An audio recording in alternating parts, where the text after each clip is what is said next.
Hello, my name is Rhoda. Today we are on Monday's lesson, which is entitled The Ram and the He-Goat. Question A asks, what does the ram symbolize and how was that prophecy fulfilled? In Daniel 8 verses 3, 4, and 20 we read, Then I lifted up mine eyes and saw, and behold, there stood before the river a ram which had 2 horns, and the 2 horns were high, but one was higher than the other, and the higher came up last. I saw the ram pushing westward and northward and southward, so that no beasts might stand before him, neither was there any that could deliver out of his hand, but he did according to his will, and became great. The ram which thou sawest having 2 horns are the kings of Media and Persia. And Esther 1 verse 1 says, Now it came to pass in the days of Ahasuerus, this is Ahasuerus which reigned from India even unto Ethiopia, over 107 and 20 provinces. So we see here that the ram is a symbol of the Medo-Persian Empire. One horn represents Media, the other one represents Persia, and this was fulfilled even in the lifetime of Daniel, and also during Esther's time with the reign of Ahasuerus. In the book Education, pages 176 and 177, we read, While the nations rejected God's principles and in this rejection wrought their own ruin, it was still manifest that the divine, overruling purpose was working through all their movements. Every nation that has come upon the stage of action has been permitted to occupy its place on the earth, that it might be seen whether it would fulfill the purpose of the Watcher and the Holy One. Prophecy has traced the rise and fall of the world's great empires, Babylon, Medo-Persia, Greece, and Rome.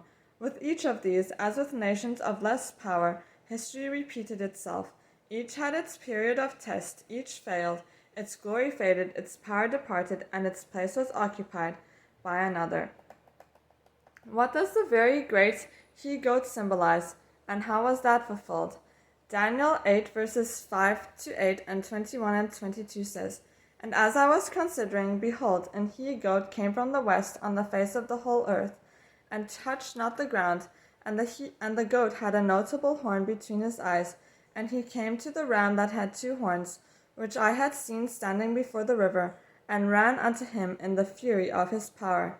And I saw him come close unto the ram, and he was moved with choler against him, and smote the ram, and brake his 2 horns. And there was no power in the ram to stand before him, but he cast him down to the ground, and stamped upon him. And there was none that could deliver the ram out of his hand. Therefore the he-goat waxed very great, and when he was strong, the great horn was broken. And for it came up 4 notable ones toward the 4 winds of heaven. And the rough goat is the king of Grecia, and the great horn that is between his eyes is the first king. Now that being broken, whereas 4 stood up for it, 4 kingdoms shall stand up out of the nation, but not in his power. In Christian Temperance and Bible Hygiene on page 29 we read, Alexander found it much easier to subdue kingdoms than to rule his own spirit. After conquering nations, the so-called great man fell through the indulgence of appetite, a victim of intemperance. So the he-goat is a representation of the Empire of Greek, and the horn that was very great but cut down after a short period of time was Alexander the Great. Question C asks, although the Bible relates with unerring accuracy the history of the world's empires, what words of Christ should we ever keep in mind?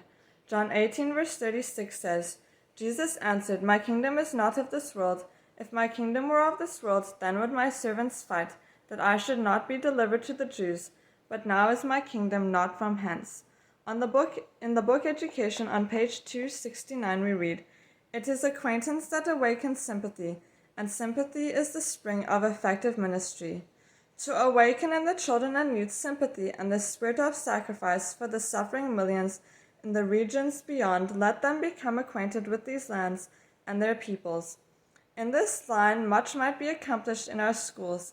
Instead of dwelling on the exploits of the Alexanders and Napoleons of history, let the pupils study the lives of such men as the Apostle Paul and Martin Luther, as Smallfoot and Livingstone and Carey, and the present daily unfolding history of missionary effort.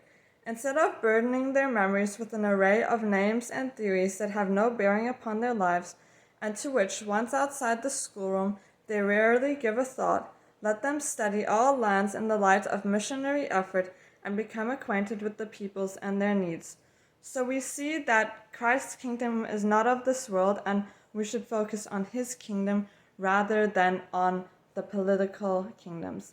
May God help us to keep this as our focus. Amen.